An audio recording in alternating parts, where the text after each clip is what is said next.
What is going on, everybody? It is Dylan with Astrodfs, and in today's video, going over Week 13's GPP plays. So this is tournaments. This is guys that are probably going to be lesser owned with that, higher potential. So just go position by position. If you guys are looking for the more safe, kind of where the ownership is at, I posted that cash video yesterday, so check that one out. So let's get into it. At quarterback, Matt Stafford at 7K, and I was like, man, I can't pay for Matt Stafford at 7K. You look at some of the weeks he's had, and it makes sense that Stafford is 7K. The mobile upside, really not there, but when you consider they're playing Carolina without J.C. Horn, yeah, there's good potential, and we could see a game like Jacksonville. This is kind of where I'm at with it, where he threw 182 yards, but he threw 5 touchdowns. Got you 27 points in that one. We have a similar scenario where the Rams should this is all, hey, this is what should happen, and then what actually happens are two complete different things. But what should happen is the Rams should have quite a bit of success in this one. So a lot of people are going to be playing Puka. Devontae Adams is expensive, but his touchdown upside is there. Kyron Williams is a solid play, and I'll talk about a tight end here soon. But Stafford at 7K, yeah, heavy favorites at that. It is on the road. Carolina, they're a very hot and cold team. They're one of those teams that are going to win some games, going to lose some games. They're going to make some upsets, and they're going to upset you. So, on paper, this looks really good for the Rams. Love that one there. Going down, Sam Darnold at 5,600. I think he's also on my tournament watch. Facing Minnesota, his former team that did not re-sign him, right? They drafted J.J. McCarthy. They had to see what they had in J.J. McCarthy, so it makes sense to let Darnold walk. Darnold hasn't played some of the best football lately. We've seen games to where he doesn't need to be used. His defense plays good. Against the Rams, that was a tough one. Against Arizona, we saw the complete opposite, where Seattle scored 44 points and Sam Darnold did nothing for you. We could have a similar scenario in this one, which is why he's a tournament, not a cash. But there's a realistic opportunity for Sam Darnold to throw 200 yards and 4 touchdowns in this game. Just all depends on how efficient and effective that run game is for Seattle. But Sam Darnold in a revenge spot, I kind of like it. I do kind of like it. I mentioned him yesterday, but just in case you missed it, Tua at 4,900 at home against New Orleans. Devon Achane's a popular play. Jalen Waddle's a popular play. Now Darren Waller's returning from IR, so it seems like he's going to be good to go.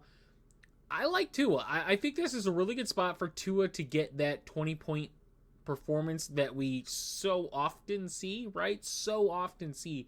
One of those games where Tua has a opportunity to look like an actual quarterback, in this offense to look like a good offense, but secretly, Miami's won 3 out of their last 4. And Tua he has not played good, though. He's not played good. Really not at all. Hasn't thrown 200 yards the last 2 games. 2 picks against the game against Buffalo that Devon Achane went crazy in. But yeah, at 4,900, Tua to get you 15 plus points, very realistic, in my opinion. So I like him at his price point. Other than that, Tyrod Taylor, for me, is kind of an interesting play at 4,300. Atlanta is one of those teams like Carolina that's very confusing on how to bet for them and against them. It's so confusing. But Tyrod didn't look bad against Baltimore. The thing is, if him and Mechie had a connection, him and Mitchell could have had a connection, some just off a little bit between him and Adonai Mitchell. But man, if they connected on at least one of those, this changes. You're talking about an extra 5-6 points for Tyrod Taylor. He gets 19 points at 4,300. Stays the same price, so I don't love it. It's not like he's got a ceiling to where he's going to win you tournaments. But I think he opens up the opportunity for you to pay up at other positions, which is why I really like him. I did like Shedeur Sanders earlier in the week, but that weather's kind of killed that game. Going to the running back position, Jonathan Taylor's not going to be clicked on clicked on in cash because of his price point. But I mean, he's been one of the best consistent running backs. We've seen him struggle just a little bit. 2 out of the last 3 games, which they lost, by the way. And you see Jonathan Taylor kind of not get included in the receiving aspect of that, which doesn't typically. It is a very tough matchup against Houston, and he is a very steep price. But for the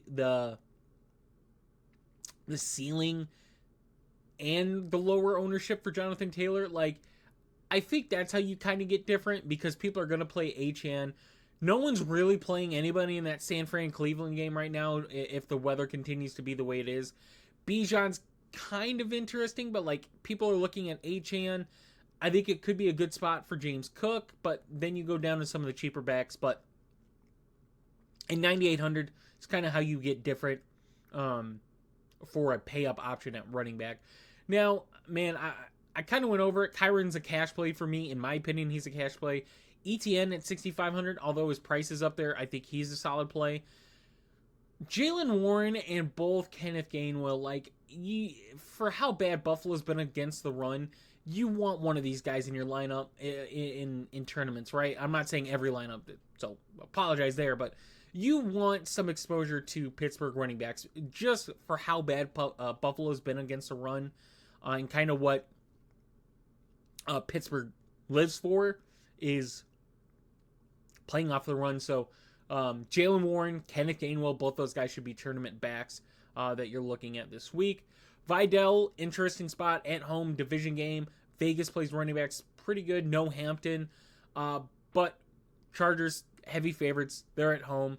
Offensive line, obviously, is the big issue for the Chargers, dealing with injuries, which is why he's not in the cash consideration. But I think he should be in the tournament, in my opinion. I mentioned Kenneth Gainwell, like I said, 5,300. People are going to be playing Ken Walker in tournaments. If you're not playing him in cash, and I highly suggest looking at Devin Neal at 5K this week on the road against Miami, to where Miami has improved against the running back. But I would say for the work that Devin Neal has gotten, hasn't looked bad. I'm willing to take a shot on him at 5K this week against a defense like Miami. Especially considering he has the receiving upside as well. So I definitely think he's worth a shot. And if people like Ken Walker, you should probably like Zach Charbonnet too then, right? $500 cheaper, has the touchdown upside just like Ken Walker does. It's not crazy to say that Charbonnet gets 2 touchdowns. Ken Walker still outscores him, but Charbonnet bites into a lot of his ceiling. I definitely think that is in the scenarios for that game. I think I went past him, and I apologize. Bam Knight, or Zonovan Knight, whatever you want to call him, 5,200. Watch his status. If he's good to go, I think he's worth taking a shot on in tournaments. If he is out, for whatever reason, I think Michael Carter at 4,200 becomes a cash play. But even if Knight is in, I like Michael Carter for a tournament play. You look at the numbers, and they're not game-breaking numbers, right? For splitting the running back work. These aren't game-breaking numbers, but they're solid for the price point. Like, no touchdowns. He's putting up some solid numbers, right? Put a touchdown on these. Like, do what Algier has done in some of the games. He's having some good games, right? So if he gets a touchdown and he's putting up this, we're talking about 14, 13, 11.6, I guess. But 14, yeah. Obviously, 6, ugly there. But 4,200, willing to take a shot on Michael Carter. Like I said, if Bam Knight's out, I think he's a great cash play then at 4,200. Allows you to definitely pay up at other spots. Wide receiver, yeah, people are going to play JSN. People are going to play Puka. If you want leverage off Puka, play Devontae Adams. Not really interested in the Minnesota wide receivers. Jalen Waddle is chalk. In cash lineups, Nico Collins. Micah Buka is going to be interesting now that Baker's back, but the connection has to be there. Early on in the season, it seemed like Abuka was going to be a superstar, and he still might be, but the production has definitely went down quite a bit, and we've seen that. you also have to look at some of the opponents they've played, right? And I think that's a factor that needs to be looked at. Played Detroit, which this one I'm skeptical of, but he got 12 targets in that one, so he got the volume. It's just the connection wasn't there. Blew out New Orleans, so you don't need to use them. This was a game, yeah, it's a tough matchup with a vulnerable opponent in the secondary, so it worked out. Against Buffalo, this is one I wanted him to shine more in. For a team that put up 32 points, I mean, Sean Tucker had a hell of a game, so it's kind of where that went. But you would have expected if Tampa Bay scored 32 points for Emeka Egbuka to at least have 15, and then played one of the better defenses, definitely an elite defense this season, and 6.2 in that one. So, and Baker went down, and once Baker went down and it was Teddy, it just got ugly from there. So, Emeka Egbuka, first price point, I think is worth a shot. If you want a good play to stack up, Chris Olave is up there in price, dealing with some injuries stuff, but he's 6,400. He's steep in price, but I think he's a really good run back piece if you're going for that Miami side. Brian Thomas Jr. against Tennessee, like, nothing screams, hey, how are you going to disappoint me this week in a great matchup coming back from an injury like Brian Thomas Jr. against the Titans? Am I willing to take a shot on it? You're damn right I am. You're damn right I'm willing to take a shot on him. At 6,200, we know what the potential for Brian Thomas Jr. is. Obviously, when they brought in Cohen, the running back game has been much better. They brought in Jacoby Myers. Parker Washington is taking a step up. Brenton Strange is back. We don't need to rely upon Brian Thomas Jr., but if we can, he's in a really good spot. I like that. Continue to go down.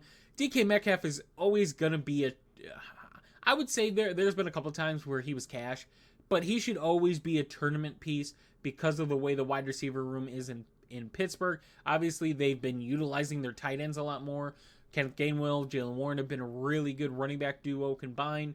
Calvin Austin has gotten some work. Roman Wilson, but paying what you're paying for DK Metcalf and him to be this price is absurd. Absurd. And has an opportunity against Buffalo. He's at a fair price. The volume's just got to get there. The game script's got to be there for him as well. Khalil Shakir, starting to grow on me. He's really starting to grow on me this week. And I can't wait for Buffalo to disappoint me against Pittsburgh. I can't wait. I know it's going to happen. And I'm still probably going to play Josh Allen and Khalil Shakir in cash. But I'm ready to be disappointed. Going down, Darnell Mooney's interesting. It's just, man, 5,300 for Darnell Mooney. Obviously, last week we saw him with the big touchdown, 16.4 in that one. Goes up in price. A good matchup here against the Jets, so I think he's worth taking a shot on in tournaments. I mentioned Keenan Allen yesterday, but still, if you didn't check that out, well, check that video out. Keenan Allen, I think, is in a really good spot. People are going to play Ladd over Keenan Allen, and people might click on Quentin Johnston for $100 cheaper than Allen, but I think Allen is in a pretty good spot against Vegas. I like the Chargers offense in this one, especially the pass game, not as much the run game. So Keenan Allen, I think, is worth a shot. I know people are going to play Gadsden, who is much cheaper, but Gadsden's also kind of seen a dip in production and volume lately. I really did like Juwan Jennings against Cleveland. That one kind of went away. DK at 4,400. I mean, the man is a yardage god. If only special teams were counted, because in fantasy, not seeing it as much. But I definitely think he's worth taking a shot on with the way their wide receiver room is dealing with injuries right now. I'm fine with doing that. Josh Downs is kind of interesting to me. He's seen 2 down weeks after having some consistency in that offense. Obviously, the biggest thing is Alec Pierce taking a huge step up. In a very tough game like this one, I could see someone like Josh Downs kind of stepping up and kind of having a decent-ass game at 4,200. So I like that one there. The cheap Houston wide receivers people are going to target. I will mention, if you're not looking at them, John Mechie and Mitchell are still cheap this week against Atlanta. Mechie 38, Mitchell 36. Both those guys are definitely worth looking at. And then a very good cheap run back piece. We'll mention yet again my boy Jalen Coker, 3,400 still. He gets you 10 plus. I mean, I think you're pretty satisfied with it. And if Carolina is not able to run the ball and they're going to have to throw the ball quite a bit, we've seen some games where receivers have definitely saw some better numbers than they should have against the Rams because of that factor. At tight end, it's still ugly to me. I don't have a lot of tight end plays. There's a couple names I'm going to mention that I did mention yesterday. Brenton Strange at 3,700. I mean, you look at his last 3 realistic games. He got out in the Kansas City game, but still was 1 for 22 in that one, so it wasn't bad. But against Houston, 12.1. Against San Fran, 10.5. And against Arizona, 14.3. So guys put up 10 plus in basically his last 3 games, right? Went out with an injury against Kansas City. But his last 3 games, 10 plus points. So worth mentioning in that one, especially going against Tennessee. So worth a shot. AJ Barner, just to get some leverage off of Ken Walker and off of JSN. AJ Barner at 3,200, I think is kind of that against a defense that hasn't been great against tight ends. Obviously, the volume just needs to get there. And then there's 2 cheap tight ends. One of them went away. Greg Dulcich went away with Darren Waller. I got 2 more cheap ones. Colby Parkinson is 2,800. And maybe DraftKings knows something we don't know. Maybe he's going to have a dud this week and puts up 0 points. But his last 3 games, 14.1, 9.4, 14.1. A touchdown in each of his last 3 games against Carolina, who also hasn't played tight ends all that well this season. Rams heavy favorites. They're expected to score a lot. Do I think it's crazy that Colby Parkinson does it again? Like 2 for 14 and a touchdown at 2,800. Yeah, that's great. If your defense at 2,500 got you 9.4, you're happy, right? Now mention your tight end getting you that at 2,800. You're still probably happy because it allowed you to pay up at other spots, and as long as those hit, you look pretty damn good. The other name is 2,600 Gunnar Helm. Mentioned him yesterday too. But if Chig is out, and Chig was limited in practice on Friday, did not practice Thursday. If Chig is out, like Gunnar Helm, in a really good spot against a defense that hasn't played tight ends well. Like I mentioned, Tennessee is dealing with some wide receiver injury fiasco, I guess. Gunnar Helm put up 11.11 against Seattle. And they priced him lower. They priced him $100 lower. So I think he's worth taking a shot on this week as well. And that is only if Chig is officially out. If Chig's in, I think he's a good tournament play still. I do think he's a good tournament play, but you have to factor in he won't be getting a bulk of the tight end work. And then defenses, you guys could do whatever. So let's do a build. Let's do a tournament build. Let's go a Stafford build, and we could double stack this. So if I'm going Stafford, I want to get Puka, and I know Puka is owned in cash, but we're gonna get different because no one's really playing that Stafford. We're gonna throw Colby Parkinson in there. We're gonna go to a defense, and let's just go Cleveland, because that game looks very bad with weather. At the running back position, let's go and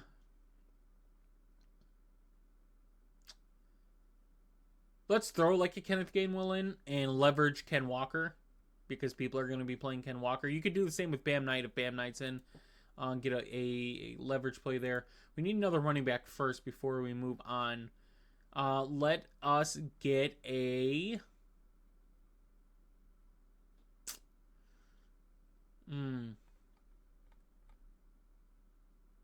I don't want to go Kyron. Let's go ETN. Kind of the same price. Wide receiver, we're going to have to pay down somewhere. So if we're going Rams, double stack, we want a Carolina. So let's go Coker, and that opens up the salary a little bit. Let's get... Wanted to get crazy, but I don't think we're going... let's get crazy.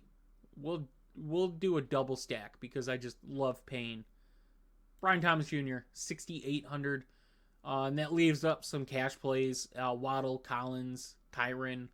So for the sake of the video, let's throw in a Nico Collins. Do something like that. So just an example of a good tournament line. We can obviously pay down for the Browns defense and go elsewhere. But yeah, getting a Stafford double stack with a Jalen Coker run back. Gainwell, ETN, some question marks at running back, but with some good upside. Kobe Parkinson obviously is part of the double stack, but gonna be probably one of the lower owned Rams, has that potential. And then we throw in just a solid piece based off of what salary remains in Nico Collins. And then just pray Brian Thomas Jr. and ETN are very productive in that game. So hope you guys did enjoy the video. If you did, please leave a like and subscribe. Hope you guys enjoyed. See you in the next one.